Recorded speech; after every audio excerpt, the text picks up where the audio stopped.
दोस्तों, आप सभी को मेरे यूट्यूब चैनल पर स्वागत है। मेरा नाम है सत्यरंजन। दोस्तों, आज हम बात करेंगे जो पोर्टफोलियो हम बनाते हैं कैसे बनाएंगे, और जो डाइवर्सिफाई और ओवर डाइवर्सिफाई की बात करते हैं उसको समझने की कोशिश करेंगे, और उसके साथ साथ जहां पर लोग ज्यादा गलती करते हैं उसको भी समझने की हम कोशिश करेंगे। देखिए, डाइवर्सिफाई का मतलब भिन्न होता है। मतलब तुम कितना वेराइटी आपके पास है, और जितना होगा उतना अच्छा लिया आपके लिए, लेकिन ज्यादा हो जाना वो गलत है। समझ रहे हो? क्योंकि अगर ज्यादा हो जाएगा तो कहीं ना कहीं आपको जो रिटर्न है उतना नहीं मिलेगा। और जो डाइवर्सिफाई होता है वो होना बहुत जरूरी है। जैसे वॉरेन बुफेट का एक पहला जो क्यूटो है, और जो वो सभी मानते हैं, या फिर ये है कि जो कोई भी एक कंपनी में सभी पैसा मत डालो, ऐसा ये पहला नियम है, और ये सबसे बेस्ट नियम है, और इसको सबको मानना पड़ेगा। इसलिए देखोगे तो कहीं ना कहीं आपको डाइवर्सिफाई होना बहुत जरूरी है। आपको अगर कोई सेक्टर पसंद है, हो सकता है उस सेक्टर में आपके पास 5-6 स्टॉक हो, लेकिन एक ही कंपनी का शेयर सभी आपके पास होना सही नहीं है। क्योंकि कोई भी कंपनी आगे जाकर कुछ भी हो सकता है, वो बहुत ग्रोथ भी कर सकता है और डूब भी सकता है। तो कहीं ना कहीं आपको डाइवर्सिफाई होना बहुत जरूरी है। आपके पोर्टफोलियो में कुछ सेक्टर वाइज रखना बहुत जरूरी है। अगर सेक्टर वाइज आपको डर लग रहा है, कंपनी वाइज आपको डर लग रहा है कि हाँ मैं ये सेक्टर में डाउट कर रहा हूँ, या फिर ये सेक्टर अच्छा नहीं है, तो आप क्या कर सकते हैं, वो इंडेक्स फंड ले सकते हैं। वो जो सेक्टर है, सपोज फार्मा आपको पसंद है, और कोई भी कंपनी आपको सही तरह से परख नहीं आ रहा है, मतलब वो उसके बारे में जान नहीं पा रहा हो, तो कहीं ना कहीं वो सेक्टर जो फार्मा सेक्टर है उसको अगर पिक कर लोगे तो तुम्हारा जो दिक्कत है वो नहीं रहेगा।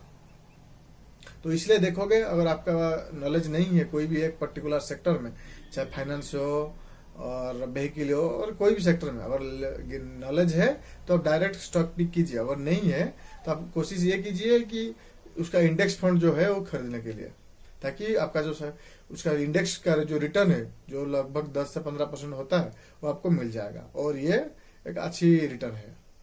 और जो ओवर डाइवर्सिफाई करते हैं, ओवर डाइवर्सिफाई मतलब देखिए, कुछ लोग हद से ज्यादा जो क्वांटिटी है उसके साथ कंपनी को खरीद लेते हैं। सपोज उनके पास 50,000 है या फिर 1 लाख है, तो वे क्या करते हैं, 1 लाख में 200 कंपनियां, 300 कंपनी का शेयर जो है खरीद लेते हैं, और हर कंपनी में 1-2 शेयर ही खरीद लेते हैं। रिलायंस का शेयर 1, टाटा मोटर्स का 3, HDFC का 2, ऐसे करके 200-300 कंपनी का शेयर जो है खरीद लेते हैं। इसलिए क्या होता है कि दिक्कत उनके साथ ये होता है कि उनका जो रिटर्न है, अगर आपको लॉन्ग टर्म में भी देखोगे, उनका जो रिटर्न है वो अच्छी तरह से नहीं आता है। क्योंकि अगर कोई कंपनी जो ब्रांडेड है और स्टेबल है, अगर वो 15% रिटर्न देता है, लेकिन जो कंपनी बहुत कमजोर है या फिर जो रिटर्न नहीं देता है, वो नीचे चला जाता है। और कुछ कंपनी ऐसे होंगे जो स्टेबल में हमेशा रहेंगे, 2-4% रिटर्न देंगे या फिर माइनस में चले जाएंगे। और उसमें ज्यादातर कंपनी ऐसे होंगे जो चांसेस है बहुत ज्यादा कि वो माइनस में चले आएंगे। समझ रहे हो? तो कहीं ना कहीं आपका जो क्वांटिटी है वो एक सुइटेबल होना चाहिए। मतलब एक आपको जितना चाहिए, मतलब आपके 1 लाख के हिसाब से, किसी में 100, किसी में 50, ऐसा होना चाहिए। हर किसी में 1-2 रखने से कुछ नहीं होगा, आपको इन द एंड रिजल्ट कुछ नहीं मिलेगा। समझ रहे हो? तो कहीं ना कहीं जो डाइवर्सिफाई होता है वो सेक्टराइज करने की कोशिश कीजिए, और आपको जानने की कोशिश कीजिए कि आपका जो नॉलेज है कौन से सेक्टर में ज्यादा अच्छा है, या फिर आपको कौन सा सेक्टर अच्छा लगता है।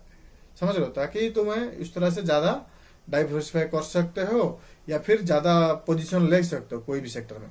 सपोज बैंकिंग में आपको पसंद है, आप बैंकिंग में साथ जा सकते हो। आईटी में पसंद है, आईटी में साथ जा सकते हो। लेकिन सभी एक ही सेक्टर में खरीद लेना सही नहीं होता, क्योंकि कुछ सेक्टर ऐसे होते हैं, अगर डाटा के हिसाब से देखोगे, कुछ साल के लिए कुछ सेक्टर जो है वो परफॉर्म नहीं कर पाते हैं। तो इसीलिए आपको डाइवर्सिफाई होना बहुत जरूरी है। आईटी का भी कुछ रख लीजिए, फाइनेंस का भी कुछ रख लीजिए, एग्रीकल्चर का भी कुछ रख लीजिए, और भी सारे जितने कंपनी है, ऑटोमोबाइल्स का भी कुछ रख लीजिए, वो आप रख सकते हैं। और डायरेक्ट कंपनी खरीदने में डर लगता है तो आप इंडेक्स फंड वाइज भी डाइवर्सिफाई कर सकते हैं। यह अभी तो बहुत आसान है। उसके साथ साथ गोल्ड का जो ETF आ रहा है वो भी आप रख सकते हैं। तो कहीं ना कहीं वेल डाइवर्सिफाई होना बहुत जरूरी है, वरना क्या होगा कि स्टेबल जो रिटर्न है वो नहीं आएगा। और सभी कंपनी में, चाहे कितना भी बड़ा कंपनी हो, अगर आपका 1-2 स्टॉक लेकर बैठोगे तो कहीं ना कहीं रिटर्न उतना नहीं मिलेगा। इसको समझना पड़ेगा आपको। तो कोशिश यही कीजिए कि क्वांटिटी थोड़ा बहुत बड़ा इंक्रीज करने के लिए, उसके साथ साथ जो कंपनी है, जो सेक्टर है, उसको डाइवर्सिफाई करने के लिए। कुछ लोग क्या करते हैं, क्योंकि आईटी का उनको नॉलेज होता है, या फिर पसंद करते हैं लोग, क्योंकि ज्यादा बात उसका होता है बैंक और आईटी का, वो एक ही सेक्टर में बहुत ज्यादा कंपनी है जो है खरीद लेते हैं। हालांकि ऐसा करना नहीं चाहिए, सपोज आईटी सेक्टर आपको पसंद है, हो सकता है आप 3-4 रख लो, लेकिन बाकी सारे रख लो, क्योंकि सभी आईटी स्टॉक को खरीद लेना एक सही डिसीजन नहीं होता है। तो आप इस पर भी ध्यान दीजिए। सपोज आपको आईटी इंडस्ट्री पसंद है, सेक्टर पसंद है, तो इसका मतलब ये नहीं है कि टीसीएस, विप्रो, इन्फोसिस, माइंडट्री और जितने भी सारा HCL टेक्नोलॉजी, वो सभी कंपनी का आप ऐड करने की जरूरत नहीं है। समझ रहे हो? तो कहीं ना कहीं वेल डाइवर्सिफाई होना आपका पोर्टफोलियो बहुत जरूरी है। और आपको पसंद है तो 1-2 कंपनी या 5-4 कंपनी रख लीजिए, उसके साथ साथ अलग कंपनी, अलग फील्ड सेक्टर से पिक करने की कोशिश कीजिए, तभी जाकर आपका जो पोर्टफोलियो है वेल डाइवर्सिफाई होगा। वरना क्या होगा कि जो लोग आगे बोल देते हैं कि एक ही सेक्टर में बैंक का 10 स्टॉक बोल देते हैं कि इसको रख लो, या फिर आईटी का 10-5 स्टॉक रख लो, ये सब नहीं होता है। आपको वेल डाइवर्सिफाई का मतलब आपका वेराइटी होना बहुत जरूरी है। समझ लो? आशा करता हूँ आपको वीडियो इन्फॉर्मेटिव लगी होगी, और ये जो मैंने बात बोली कि आपको थोड़ा बहुत मदद आया होगा और आपका पोर्टफोलियो बनाने में। थैंक्स फॉर वॉचिंग दोस्तों, विश यू हैप्पी इन्वेस्टिंग।